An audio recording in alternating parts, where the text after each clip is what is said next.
जय गुरुदेव।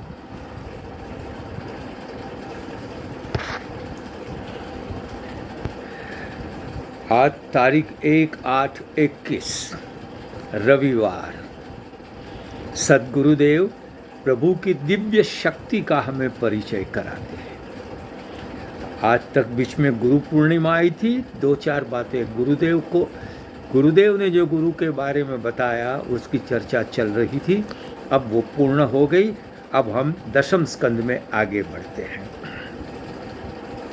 सज्जनों, ये तारीख 26/8/1938 1938 का एक प्रवचन है। सज्जनों, गुरुदेव कह रहे हैं, अब आप समझ गए होंगे कि भगवान का शरीर भौतिक नहीं है, अपितु मायिक है। उसके शरीर की रचना में भूतों का कोई हाथ नहीं है। भूतों यानी पृथ्वी, जल, तेज, वायु, आकाश, उसका कोई हाथ नहीं है। वो एक ही है, वो कभी बदलता नहीं है। कहीं वो उसकी माता देवकी या कहीं उसकी माता कौशल्या ऐसा कहा जाता है, लेकिन भगवान ने स्वयं गीता में कहा है, प्रकृतिम स्वाम अधिष्ठाय संभवाम्यात्म माया। मैं तो मेरी अपनी प्रकृति पर अधिष्ठित होकर, control her, keep her in my control, और फिर आत्म माया, मेरी माया द्वारा प्रकट होता हूँ। तो मतलब संभवामी का अर्थ है अवतरामी, मैं अवतार लेता हूँ। याद रखिए, आपका और मेरा शरीर कर्म सापेक्ष है, यानी पूर्व जन्म ने हमने जो कुछ कर्म किए वो हमें भुगतने हैं, इसलिए हमारा जन्म हुआ है। भगवान का शरीर कर्म सापेक्ष नहीं है, उसको कर्म का कोई बंधन नहीं है। कर्म के बंधन को करने और छुड़ाने वाला वही है। वो चाहे तो आपके कितने भी जन्म जन्मांतर के हो, केवल एक दृष्टि पात्र से, एक केवल मंद मंद मुस्कान से मेरे नंद नंदन आपके कोटि कोटि जन्म के पापों को दूर कर देता है। वही उसकी विशेषता है। उसको कर्म क्या बांधेगा, वो तो कर्म से परे है। कल जैसे उदाहरण में आगे बताया गया था कि राजा जेल में जाता है और कैदी जेल में जाता है, फर्क है ना। बस उसी प्रकार प्रभु भी संसार में आते हैं और अन्य को मुक्त कराते हैं। आगे भगवान कहता है कि प्रभु में हम कैसी भी भावना करें, वही भावना से हम मुक्त हो सकते हैं। सुनिए, भागवत में बहुत बड़ी बात बताई।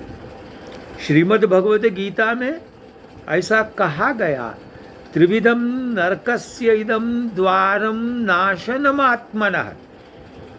ये 3 नरक के द्वार है जो आत्मा का विनाश करने वाले हैं। लेकिन वो कौन? काम, क्रोध तथा लोभ। काम, क्रोध और लोभ नरक के द्वार, उसको का त्याग करना चाहिए। श्रीमद् भागवत ने परिस्थिति बदल दी। भागवत भक्ति संप्रदाय कहता है, काम से, क्रोध से, लोभ से, मोह से, ईर्ष्या से, द्वेष से, कोई भी दुर्गुण क्यों ना हो, आप उसके द्वारा मुक्त हो जाएंगे।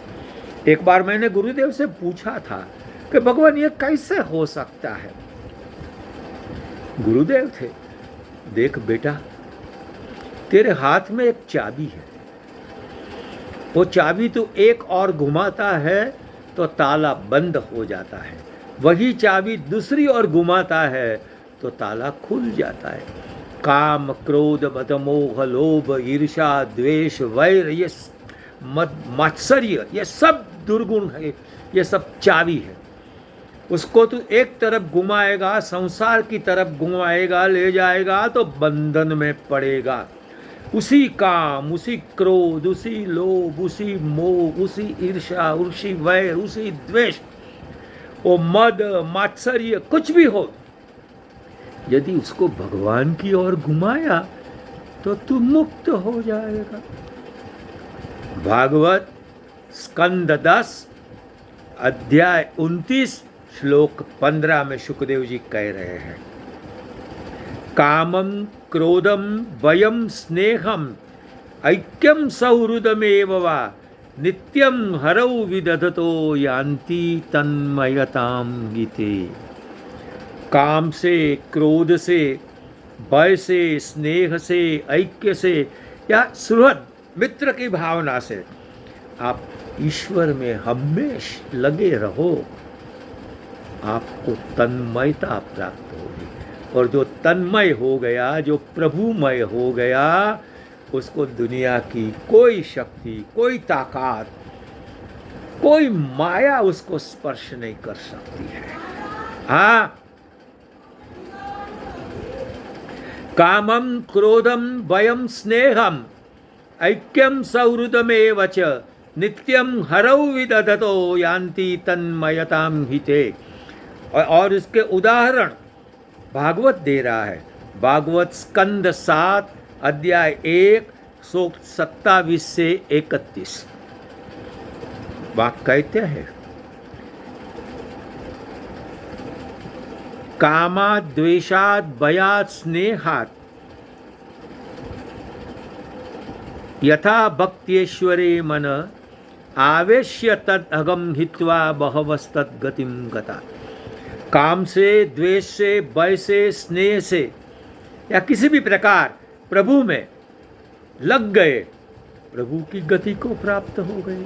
उदाहरण लीजिए, गोप्य कामा, गोपी के दिल में प्रभु की प्राप्ति की कामना ही थी, प्रभु मेरे पति बने, पति में कुरुते नवन।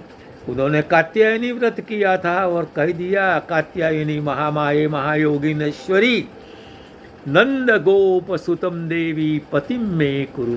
नंद देव का पुत्र, उसको हमारे पति बनाओ। तो काम से गोपिया, भयात का गोप्या, भयात कंस। कंस को कृष्ण का भय था, कृष्ण मुझे मार डालेगा, कृष्ण मुझे मार डालेगा। अस्यास्ते अष्टमो गर्भ, वो आकाशवाणी ने कहा था कि इसका 8वां गर्भ तेरा जान ले लेगा।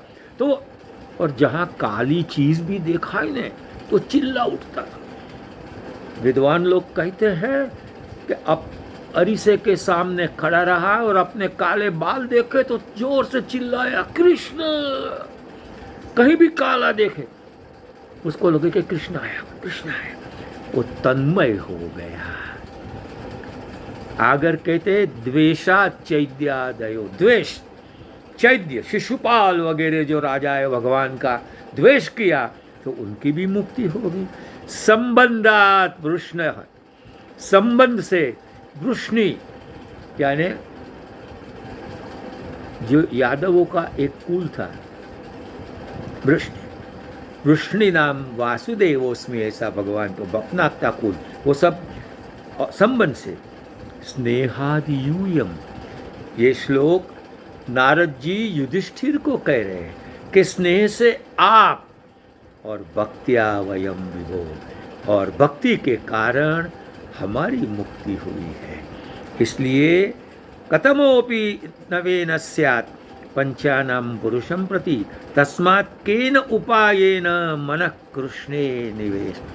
बस हमें यही करना है, कोई भी उपाय से, काम से, क्रोध से, लोभ से, मोह से, ईर्ष्या से, द्वेष से, कोई भी उपाय से मन कृष्णे निवेशये, हमारा मन बस प्रभु में चला जाए, फिर नंद नंदन अपनी कृपा द्वारा हमारे सब बंधन को काट देंगे। उसकी एक मुस्कान ही काफी है, उसकी एक कृपा कटाक्ष ही काफी है। प्रभु आपकी वो मुस्कान हमें प्राप्त हो, आपके कृपा कटाक्ष हमें प्राप्त हो। बस एक दृष्टि हम पर डालो, हम संसार के सब ये दुखालय से मुक्त होकर तेरा स्नेहालय है उसमें पहुँच जाए। गुरुदेव ने हमें ये अद्भुत रास्ता दिखाया है, भागवत के आधार पर दिखाया है, युक्ति द्वारा सिद्ध करके दिखाया है कि हम किसी भी प्रकार मन कृष्ण में रखे। बस यही प्रार्थना से साथ आज समय कर गया। इनकार करो गुरुदेव को नमस्कार। इसी का गुरु कृपा से कल करेंगे विशेष विस्तार। हरिओम।